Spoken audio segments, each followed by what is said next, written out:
Today we have an open house for Finland's earlier curriculum, toolkit curriculum that is powered by Hay Schools in association with Grassroots Global Early Years.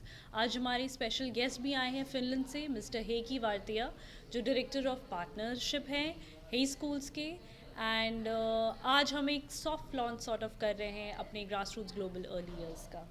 हमें बहुत खुशी हो रही है कि हमारे Finland partner mister हेकी वार्तिया हमारे साथ हैं और हमें ये सॉफ्ट लॉन्च में अनाउंस करते हुए बहुत गर्व महसूस हो रहा है कि हमने grass roots global early years जैसे प्री स्कूल के आइडिया को पटना में लाया। फिनलैंड एजुकेशन को हम पटना में ला रहे हैं। यहाँ पे हम लोकल नीड्स को भी केटर करेंगे, इसीलिए हमारे बच्चे along with the concept of Finland जो लोकल नीड्स है NEP CBSE की तरह वो सीखेंगे क्योंकि ग्रेड 1 में फिर वो CBSE स्कूल्स में जाएंगे। हमारा मोटो है नर्चर नरिश फ्लरिश और हमने ये नाम इसलिए सेलेक्ट किया ग्रास रूट्स ग्लोबल क्योंकि कैसे छोटे छोटे जो सीड्स हैं वो बड़े बड़े पेड़ में उगते हैं, तो इसलिए grass roots global early years जैसे नेम को सिलेक्ट किया गया। Thank you so much. मैं हूँ doctor Shalini Singh, co founder grass roots global early years. And I am Rigya Singh, co-founder Grassroots Global Early Years. Thank you. Finnish children's storybook. These are Tatu and Patu. They are quite famous in Finland, not so famous in India, I guess. But this is a very popular children's book in Finland, and this is now a story that they have written about Finland, so the children also get to know the country of the pedagogy. And then I have some jellies from Finland, and I checked that these are vegan, so these are for sure good for you as well. So please.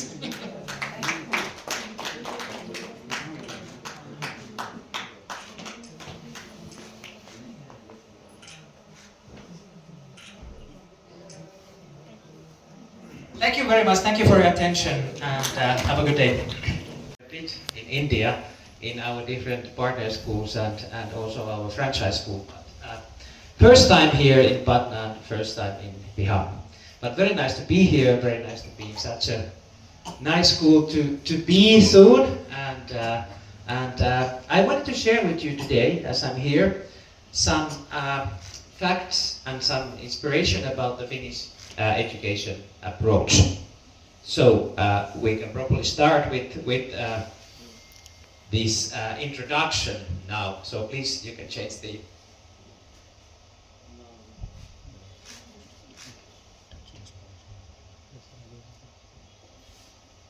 some technical things, but let's see.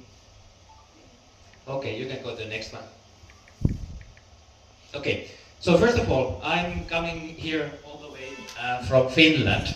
I don't know how many of you know Finland, but it's a country in Northern Europe, as you can see from the map.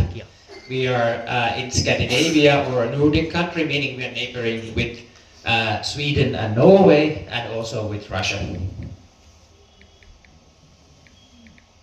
And Finland is known in the world for many progressive things. We have done it pretty well, I have to say. And this has been an evolution of decades or even centuries. But there are many statistics. If you look at any global statistics that measure the like how progressive and how well some country is doing, then Finland is very often at the very top. So for instance, in this statistics, we are the most stable country in the world, the most stable country in the world. We are also the second best in gender equality. And Finland was the first country in the world that gave women the equal right to vote and to be voted. And this happened already in year 1906. 1906. So almost 120 years ago. And here is the result. This is our current government, the cabinet. If I remember correctly, there are 12 females and 7 males in the cabinet. And in our parliament, it's like 50-50. And it's not a big deal anymore. That's how it should be, you know. In Finland, nobody pays attention to it. But in the world, they are like, oh wow, there are so many women in the politics and in the high positions. We are also environmentally very aware, so we are ranked the third best country in the world for environmental performance. And what we are very proud of, and actually many people here in India also know it. So Finland, seventh time in a row, last year was again nominated as the happiest country in the world. The happiest country in the world. I don't know if the video works, but okay, we can go maybe to the next slide. Yeah, good. So what this happiness means is, of course, it doesn't mean that we are always happy and cheerful, not at all. What it really means is that people in Finland are content with their lives. They are content with their lives. And we think that in Finland we can affect our lives the way that a human being can affect and make decisions. But also one very important part of this happiness is our education system. So as you're all aware, Finland has been ranked so many times at the very top in the world when it comes to education and education success. So for instance, there are some statistics here. We are the #1 country in education, educating for the future. We are #1 in higher education. We have overall the second best education system in the world. And we have the second highest performing graduates in the world.